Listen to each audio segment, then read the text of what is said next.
RRI, Radio Tangga Bencana 19. Ya, mendengar masih bersama kami Radio RRI, Radio Tangga Bencana COVID-19 atau COVID-19. Dan saat ini Anda, terutama adik-adikku semuanya, teman-teman semuanya, saatnya kita mengikuti acara unggulan di mana teman-teman semuanya pasti adik-adik yang saat ini melakukan study from home atau belajar di rumah bisa mengikuti acara belajar di RRI. Yang kali ini kita akan belajar tentang sejarah Indonesia dalam usahanya mempertahankan kemerdekaannya. Bersama Bapak Rusdi Mustafa SPD. Beliau ini adalah guru Madrasah Aliyah Negeri 1 Surakarta atau teman-teman memanggilnya MAN 1 ya. Beliau ini adalah guru kelas 11 Madrasah Aliyah Negeri 1 Surakarta. Langsung saja di seberang telepon sana sudah tersambung dengan Bapak Rusdi. Halo, Assalamualaikum warahmatullahi wabarakatuh Pak Rusdi. Waalaikumsalam warahmatullahi wabarakatuh, Mas. Ya, stay safe, stay health, tetap work from home, Pak. Ya, siap, selalu siap, semangat Mas. Sehat, iya, panggilan hati seorang guru meskipun work from home tetap mengajar adalah tugas pokok ya Pak ya? Iya, semangat selalu Mas. Ya. Iya, baiklah. Sebelum kita mulai, Pak Rusdi. Iya. Sebelumnya kita akan dengarkan lagu satu dulu ya, lagu yang bercerita tentang corona ya, supaya sedikit mensosialisasikan ke adik-adik semuanya ya. Oke. Sepakat Pak? Ya, siap Mas. Baik. Sahabat lagi ketukar lagi gara-gara dari di sini ya. Mendengar, tetap bersama kami di RRI Radio Tangga Bencana COVID-19 di acara belajar di RRI.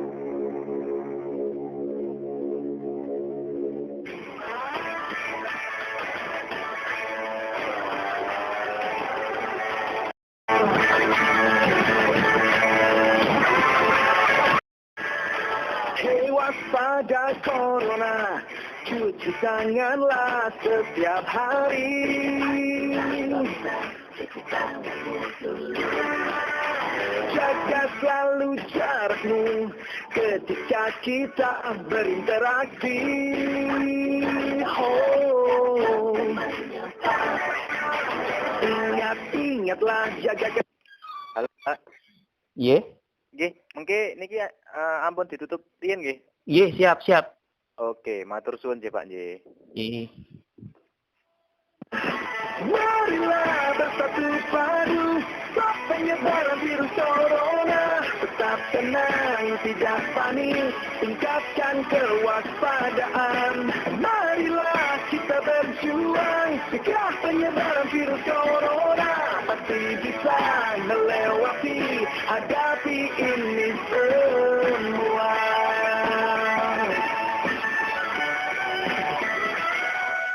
Jangan kau sebar berita hoax yang tak jelas.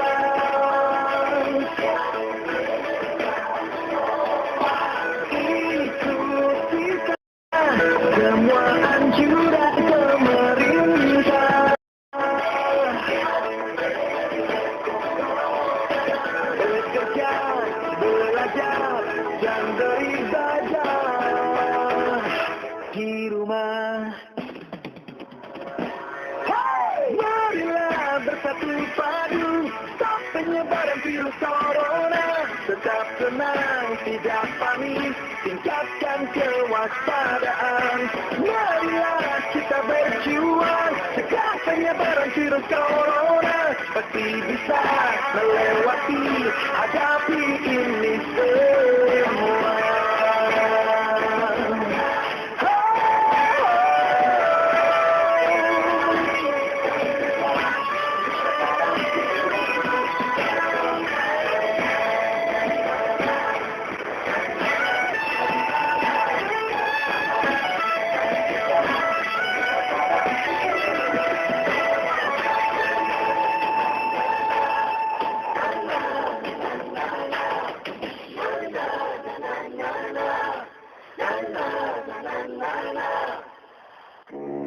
RRI, Radio Tangga Bencana COVID-19.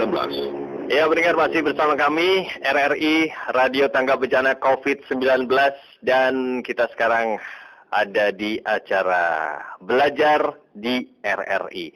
Saat ini kita akan belajar tentang sejarah Indonesia dalam usaha mempertahankan kemerdekaan. Seperti yang sudah saya informasikan di awal, saat ini Pak Rusdi Mustafa SPD, beliau ini guru madrasah Aliyah Negeri 1 Surakarta, sudah siap ya untuk mulang istilahnya ya, mengajar anak-anak kelas 11.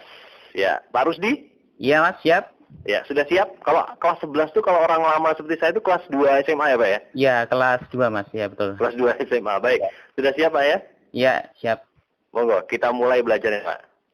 Baik, Assalamualaikum warahmatullahi wabarakatuh. Selamat pagi siswa-siswi hebat dimanapun kalian berada. Berjumpa dengan saya Pak Rusdi untuk memberikan pembelajaran materi sejarah, materi upaya mempertahankan kemerdekaan. Jadi ini adalah materi terakhir untuk semester genap ini. Jadi silahkan kalian bisa menyimak untuk materi ini. Baik. Seperti sudah kita ketahui bahwa proklamasi kemerdekaan Indonesia adalah sebuah peristiwa yang sangat penting bagi bangsa Indonesia. Karena dengan proklamasi ini, kita telah lahir sebagai sebuah negara yang merdeka, yang sudah kita perjuangkan sejak berabad-abad yang lalu. Namun ternyata peristiwa proklamasi bukan akhir dari perjuangan bangsa kita. Karena justru perjuangan yang lebih berat sudah menanti bangsa kita, yaitu mempertahankan kemerdekaan. Karena pada prinsipnya kaum penjajah, mereka seolah-olah tidak rela kalau bangsa kita bisa menjadi sebuah bangsa yang merdeka. Nah, dalam materi ini Pak Rusdi akan menyampaikan bagaimana sih upaya dari bangsa Indonesia untuk mempertahankan kemerdekaan.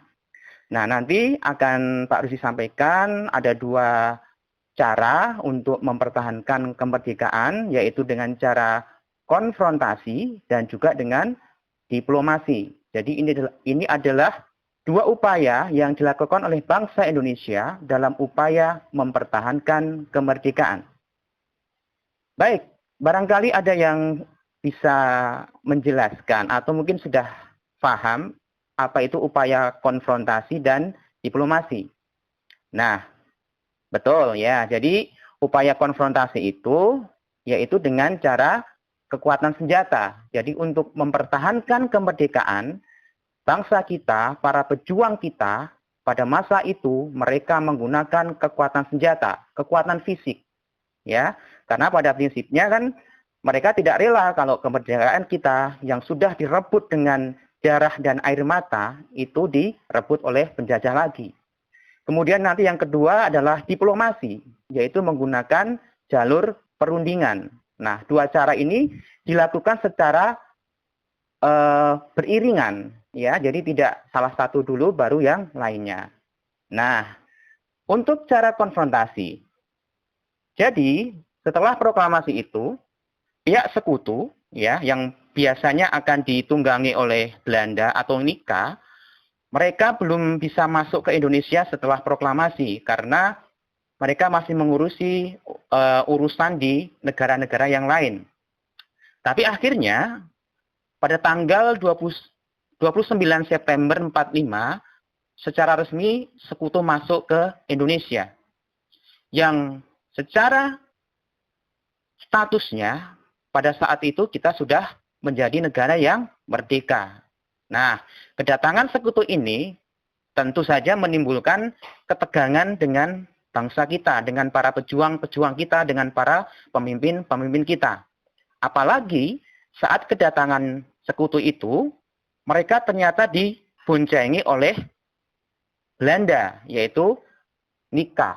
Nah, jadi Belanda itu masuk ke Indonesia itu dengan cara membonceng ketika tentara sekutu masuk ke Indonesia pada 29 September 45.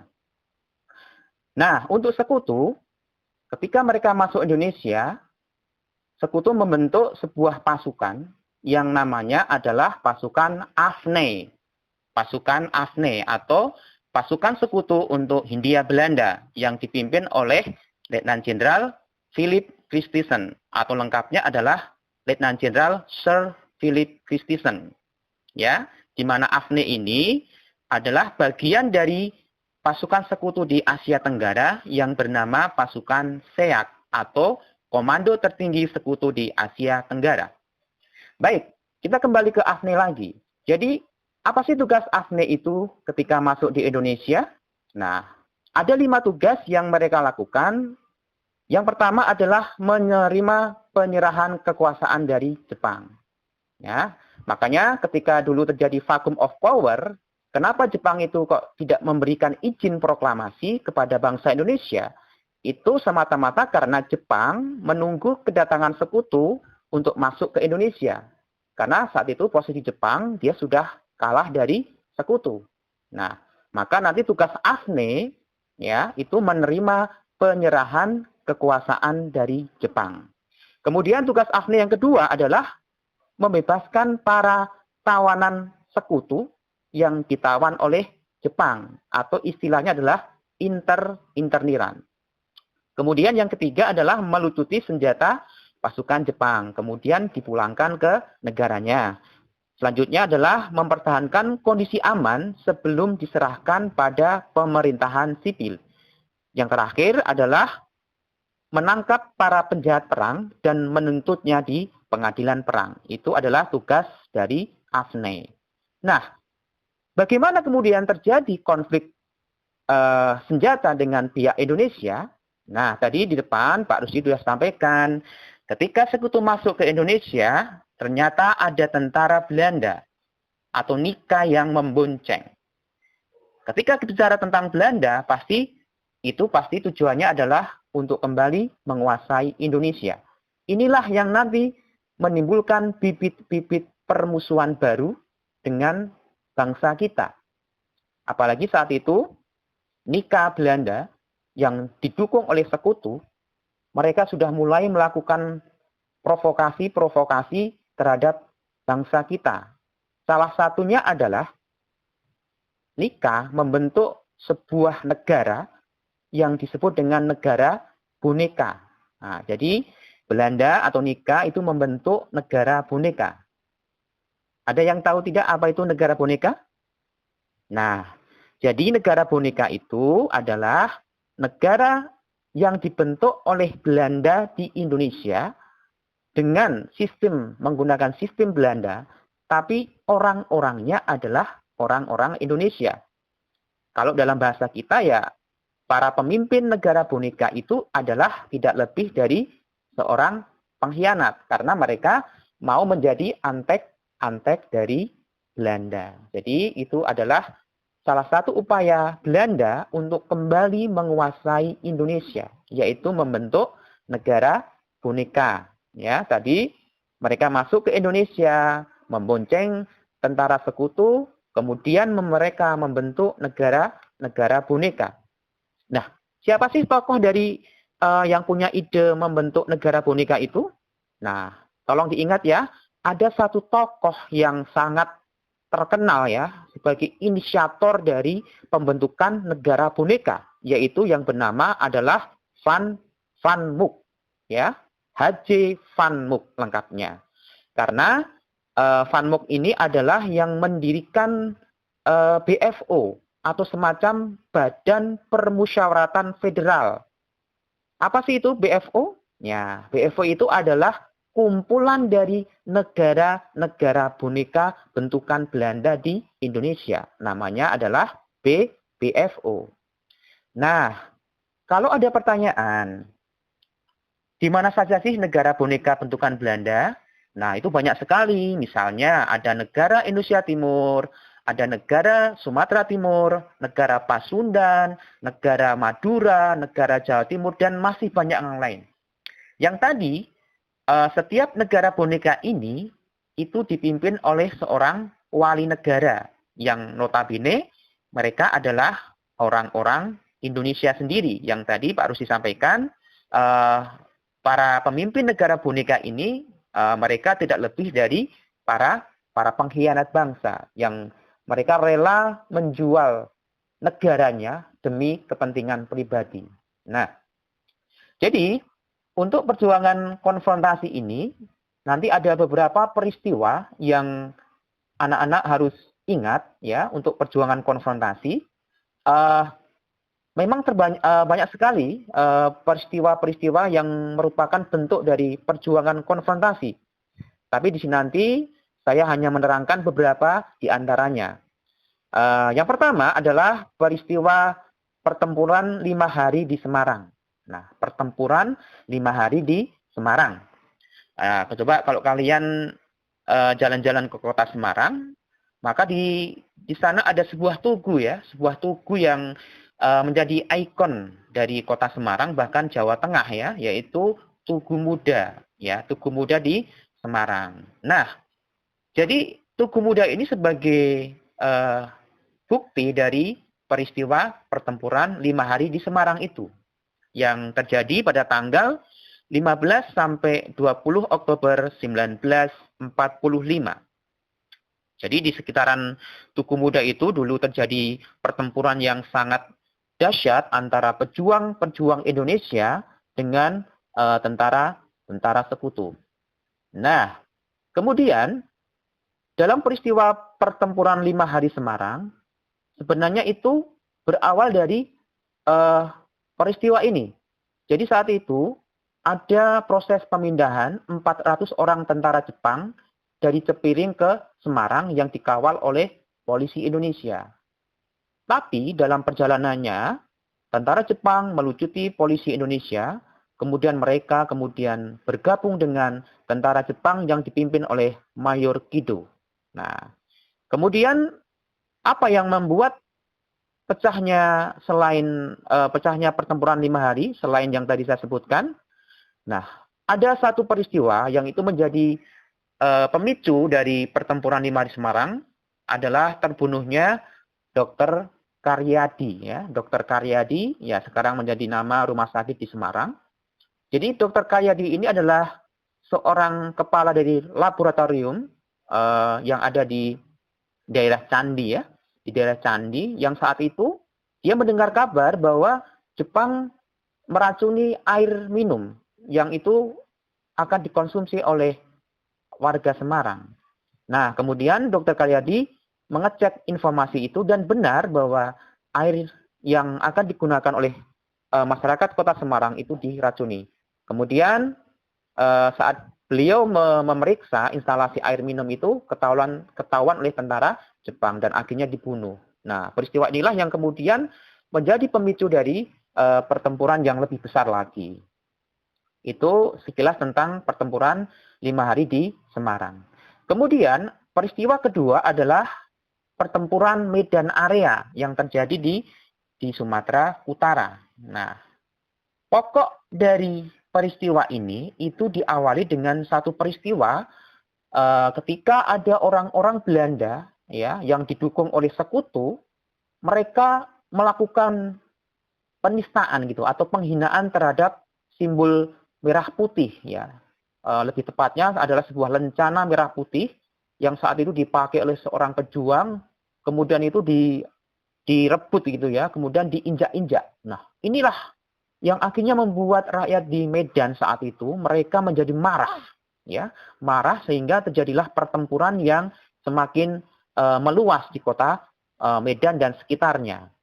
Dan saat itu rakyat di Medan dipimpin oleh Gubernur Sumatera yaitu Mr. Tengku Muhammad Hasan dan juga tokoh yang lain adalah Kolonel Ahmad Tahir, seorang pemimpin dari Barisan Pemuda Indonesia. Nah, jadi penghinaan terhadap simbol merah putih adalah pemicu dari pertempuran Medan Area. Kemudian peristiwa yang juga sangat heroik yang pasti anak-anak juga sudah mengenal adalah peristiwa 10 November di Surabaya. Jadi ini adalah peristiwa yang sangat heroik sekali. Sehingga sekarang setiap tanggal 10 November kita peringati sebagai Hari Pahlawan. Tapi, tahukah kalian apa sih yang memicu pertempuran 10 November itu?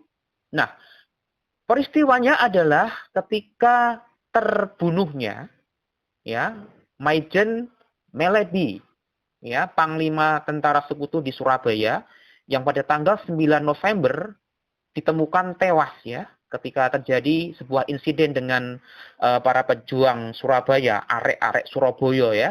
Jadi Melebi ini ditemukan tewas di sedannya ya karena terkena bom gitu. Kemudian panglima tertinggi dari Sekutu yaitu Jenderal Mansur ya, dia mengeluarkan ultimatum bahwa seluruh rakyat Surabaya itu harus menyerahkan dirinya beserta senjatanya itu di markas Sekutu pada tanggal 10 November 45 paling lambat jam 6 pagi. Nah, jadi karena tidak ada yang bertanggung jawab terhadap siapa yang membunuh Jenderal Melebi, maka seluruh rakyat Surabaya itu diultimatum untuk menyerahkan diri pada tanggal 10 November 45. Jika ultimatum ini tidak diindahkan, maka kota Surabaya akan digempur oleh Sekutu dari darat, laut, dan udara. Tapi rakyat Surabaya tidak gentar. Pada waktu yang ditentukan, tanggal 10 November, ternyata tidak ada satupun dari rakyat Surabaya itu yang menyerahkan senjatanya dan menyerah pada Sekutu. Sehingga kemudian Sekutu membuktikan ancamannya atau ultimatumnya, maka kota Surabaya digempur oleh Sekutu dari darat, laut, dan udara. Dan ada tokoh-tokoh pemimpin dari Surabaya yang saat itu sangat heroik sekali. Ada Bung Tomo, ada Gubernur Suryo, dan tokoh-tokoh yang lain. Bahkan Bung Tomo dengan pidatonya yang sangat menggelegar di radio gerilya istilahnya, beliau memberikan semangat bagi para pejuang di garis depan untuk melawan Sekutu dengan gema takbirnya yang sangat membangkitkan semangat.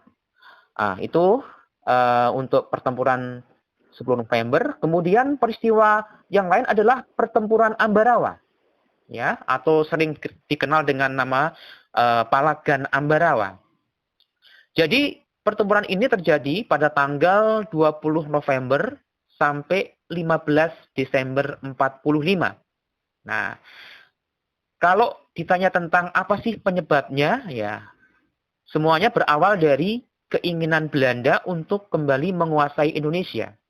Secara khusus, saat itu Belanda atau Sekutu ya, mereka ingin membebaskan para interniran atau tawanan-tawanan Belanda yang ada di Magelang dan Ambarawa. Nah, jadi mereka ingin membebaskan secara sepihak para tawanan Belanda itu. Nah, tindakan ini menimbulkan reaksi dari TKR atau Tentara Republik Indonesia, ya, mereka melawan dari keinginan Sekutu itu. Maka terjadilah pertempuran yang sangat hebat dengan Belanda dan juga Sekutu, di mana Tentara Keamanan Rakyat saat itu dipimpin oleh Mayor Sumarto.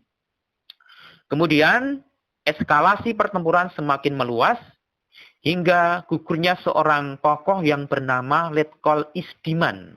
Nah, Letkol Isdiman. Gugurnya Letkol Isdiman ini membuka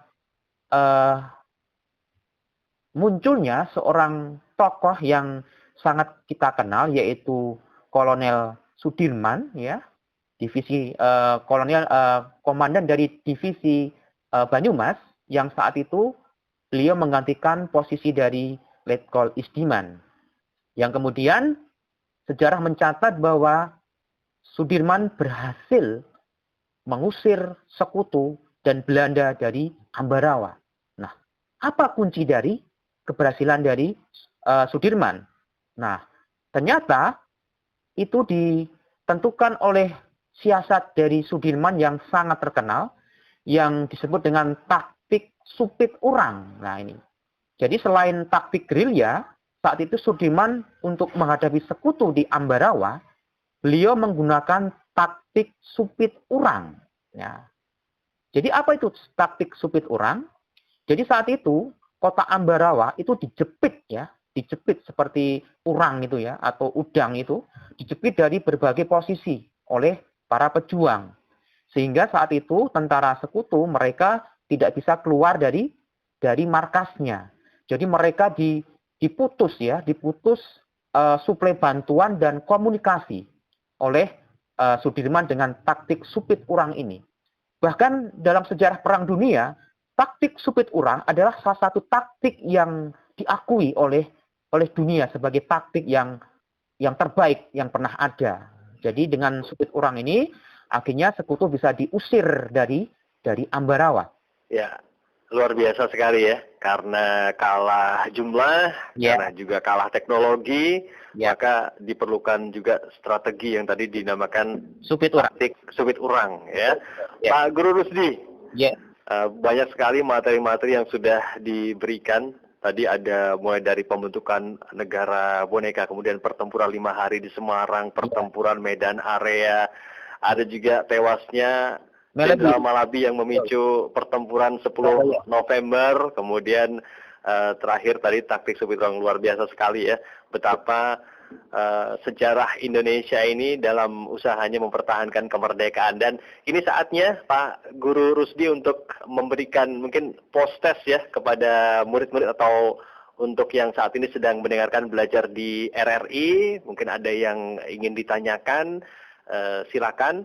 Nanti yang bisa menjawab dapat lagu deh, atau nanti yang tidak, kalau misalnya tidak ada yang menjawab, tanya juga boleh ya ke Pak Rusdi tentang topik kita di siang hari ini, yaitu sejarah Indonesia dalam usaha mempertahankan kemerdekaan. Apa nih Pak post-testnya? Mungkin ini aja Mas pertanyaan saya. Ya. Tadi yang terakhir tadi ya, apa yang dilakukan dengan taktik supit urang yang mengusir sekutu dari Ambarawa oleh Jenderal Sudirman saat itu? Ya. Oke, baiklah.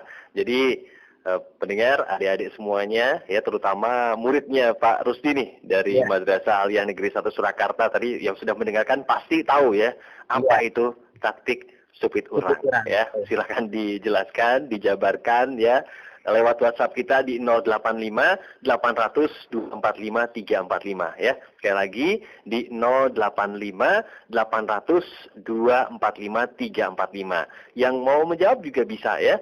Lewat Facebook kita di RRI Pro 2 Surakarta dan juga di Twitter dan Instagram kita di @pro2fm Solo. Tetap bersama kami di RRI Radio Tanggap Bencana COVID-19 di Belajar di RRI.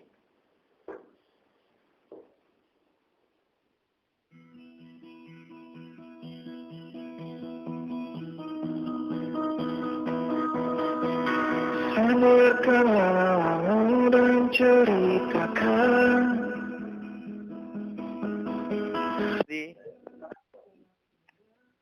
Halo? Taksinya nyambung nggih? Halo? Halo? Halo? Iya Mas? Nggih. Mengke niki ngantos jam 11 nggih Pak. Berarti niki kan ya, jam 11 kurang 5 menit. Berarti mengke bibar lagu on air mulai nggih Pak nggih? Siap. Nggih. Ampun dimatikan nggih Pak. Oke, siap. Nggih, matur suwun.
Jadi kata sempurna, tak kau merasa kuda, tiada tiru percaya, segala sesuatu dan pelik, dari dengan dan kenyang.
RRI, Radio Tanggap Bencana COVID-19. Kapan kita seharusnya cuci tangan? Setiap kali tangan kita kotor, setelah mengetik, memegang uang, atau memegang binatang, berkebun, dan lain-lain. Setelah membasuh BAB bayi atau anak. Setelah buang air besar, sebelum menyusui bayi, sebelum makan dan menyuapi anak, sebelum memegang makanan, dan setelah makan. Ingat, tanpa sabun, kotoran dan kuman masih tertinggal di tangan. Waspada virus corona. Informasi hubungi hotline virus corona 021 521 0411 dan 0812 12 12 3119. RRI, Radio Tanggap Bencana COVID-19. Ya, mendengar masih bersama kami RRI Surakarta, Radio Tanggap Bencana COVID-19 di acara Belajar di RRI bersama guru kita di siang hari ini ya. Ada Bapak Rusdi Mustafa SPD, guru Madrasah Aliyah Negeri 1 Surakarta yang mengajarkan tentang sejarah Indonesia dalam usaha mempertahankan kemerdekaannya. Masih bersama kami Pak Rusdi? Siap, Mas. Siap, Pak. Baik, kita sekarang mulai untuk membaca dari respon murid-murid atau pendengar yang saat ini mendengarkan di acara Belajar di RRI. Coba kita dari Hernindya Daniswara. Katanya, saya ingin menjawab pertanyaannya, yaitu apa yang dimaksud dengan taktik supit urang. Nah, taktik supit urang merupakan siasat yang digunakan oleh Jenderal Sudirman untuk memukul mundur pasukan sekutu atau untuk mengusir sekutu dari kota Ambarawa. Jadi kota Ambarawa dijepit oleh para pejuang dari sisi manapun sehingga sekutu tidak dapat keluar dari markasnya. Menjadikan sekutu terputus komunikasinya dan akhirnya menyerah. Begitu jawabannya dari Hernindya. Leres, Pak? Betul sekali, Mas. Tepat. Betul ya. Kalau ada yang kurang ditambahi loh, Pak. Gimana, Mas? Mungkin kalau ada yang kurang agak sedikit dikoreksi atau kalau sudah tepat sesuai itu, ya. Sesuai ya. Oke, Ya. Baiklah ya. Terima kasih ya. Luar biasa, berarti mendengarkan secara konsentrasinya penuh ini ya. Betul. Kemudian dari yang mana nih, Bray? Dari Khairul ya. Oke, baiklah. Dari mana? Khairul. Oh, dari Jasmine dulu nih ya. Dari Jasmine ya. Saya dari siswi MAN 1 Surakarta. Oh, muridnya Pak Rusdi nih. Taktik supit urang adalah taktik di mana yang digunakan oleh Sudirman selain dari taktik gerilya. Taktik ini digunakan untuk mengalahkan Belanda pada pertempuran Ambarawa. Taktik supit urang adalah taktik di mana menstop seluruh suplai makanan dan komunikasi bagi sekutu. Kurang tepat. Makasih sebelumnya. Wassalamualaikum. Oh. Ya, sudah. Sesuai juga, Mas, itu, Mas. Sesuai juga ya. Ya, betul. Terus katanya salam-salam bisa nggak Mas? Boleh ya. Minta lagunya apa nanti kita puter di sela-sela acara ya. Oke. Hadiahnya itu deh. Karena kalau ngasih hadiah nanti ke sini nanti nggak physical distancing ya. Iya. Ada lagi yang mau menjawab pertanyaannya dari Pak Rusdi. Taktik stupid dari siapa nih? Dari Khairul ya. Taktik stupid orang adalah taktik yang digunakan oleh Jenderal Sudirman dalam mengusir tentara Belanda di Ambarawa. Taktik ini dilaksanakan dengan cara melakukan pendobrakan yang dilakukan oleh pasukan pemukul. Wah. Dari SMA Negeri 1 Kartasura. Khairul dari SMA Negeri 1 nih. Oh ya. Bisa Kalau juga ini- itu. Ya, bisa juga. Bisa juga ya. Ya. Prinsipnya itu disebut orang itu itu benar-benar diisolir gitu ya. Kemudian nanti ketika mereka terisolir, ada pasukan pemukul. Itu memang benar. Ada yang memukul. Ya. Jadi mereka nggak bisa keluar dari bentengnya. Kemudian ada pasukan yang memukul gitu. Ya, Ya, tapi berarti bukan lengkapnya hanya tidak- sekedar ya, ya tidak hanya pasif saja, ya, tapi juga Kita ada aktif pasukan juga, ya. pendobrak ya, Betul, ada pasukan betul. pemukulnya ya. Ya. Oke, nampaknya nih yang mendengarkan juga luar biasa antusias nih. Satu lagi deh kalau gitu ya, karena lumayan banyak ini ya. Halo Kak, saya Winda dari SMA 1 Kartasura. Taktik supit orang yaitu taktik yang dilakukan oleh Jenderal Sudirman dengan cara menjepit kota Ambarawa dari berbagai posisi oleh prajurit pejuang Indonesia sehingga sekutu tidak bisa keluar dari markasnya. Taktik ini sudah diakui dunia sebagai taktik terbaik. Kurang lebih seperti itu jawaban saya. Terima kasih Kak. Oke, baiklah. Kayaknya itu dulu aja deh ya. Ini bermunculan lagi nih banyak sekali yang pengen menjawab ternyata. Tapi kita kasih kesempatan Pak Rusdi untuk memberikan materi lagi ya di waktu yang tinggal sedikit sekali, ada sekitar 3 menit. Mungkin ada yang ingin disampaikan, entah itu materi yang lain, materi baru atau mungkin apa saja. Monggo Pak Rusdi. Baik, tadi yang saya sampaikan tadi adalah perjuangan secara konfrontasi. Nah, sekarang yang perjuangan diplomasi. Jadi prinsipnya pada saat itu para pemimpin kita mereka juga melayani Belanda di meja perundingan.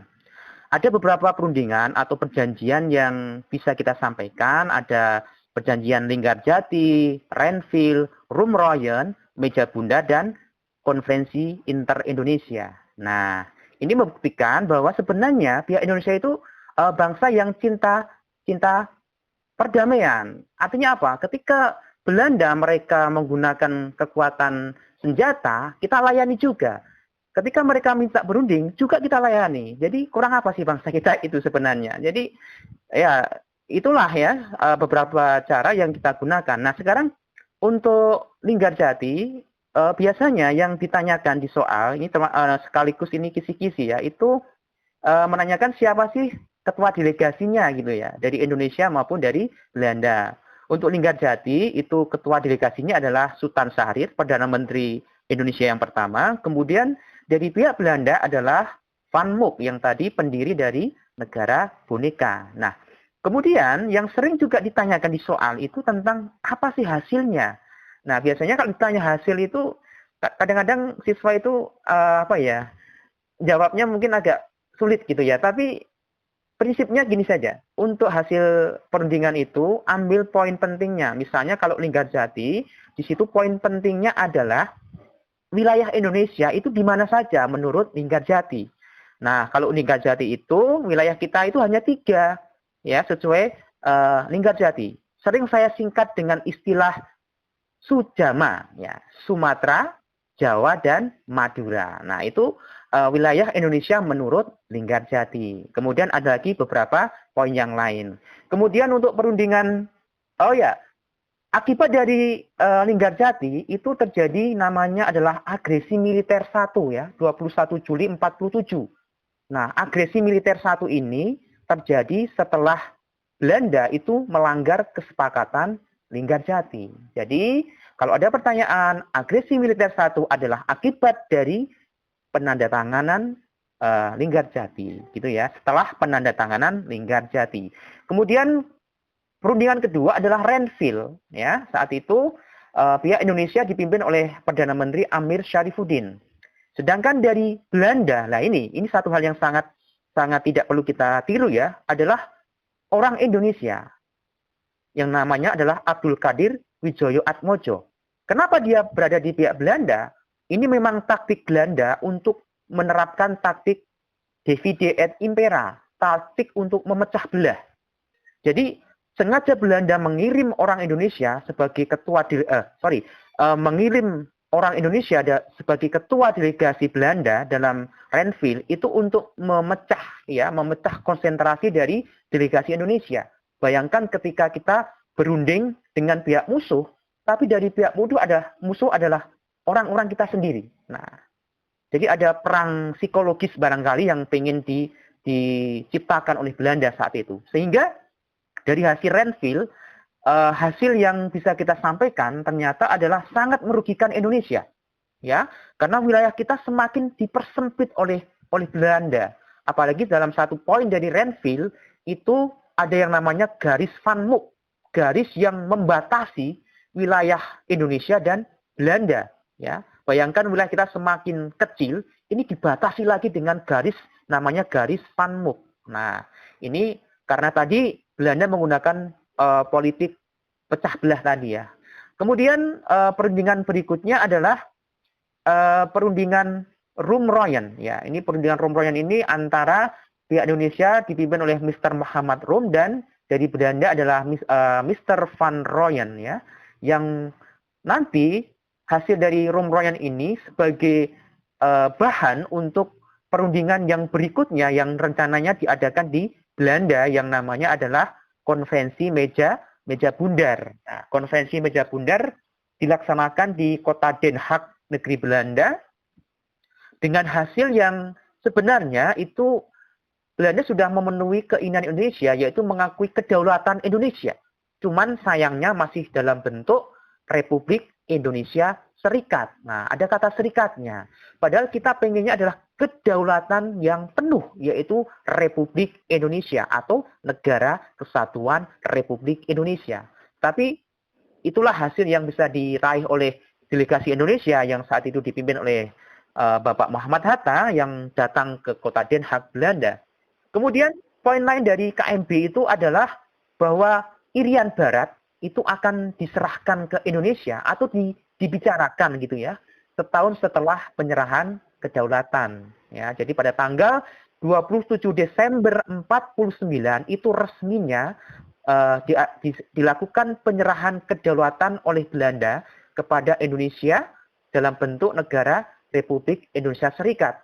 Tapi khusus untuk Irian Barat ternyata Irian Barat masih dikuasai Belanda, bahkan baru kembali ke pangkuan Indonesia itu pada tahun 63. Bayangkan ya, dari 49 sampai 63. Gitu, Mas. Ya, baik, luar biasa ya pertempuran fisik dan juga ada pertempuran diplomatik yang segala cara dilakukan oleh rakyat Indonesia ya demi mempertahankan kemerdekaan kita. Dan saat ini kita juga sedang bertempur ya, Pak Rusdi ya. Bertempur melawan corona, Mas. Bertempur melawan corona, musuh yang tidak terlihat ya. Luar biasa sekali pelajaran yang sudah diberikan oleh Pak Rusdi di siang hari ini. Semoga bermanfaat untuk kita semua, Pak ya. Terima kasih, Mas.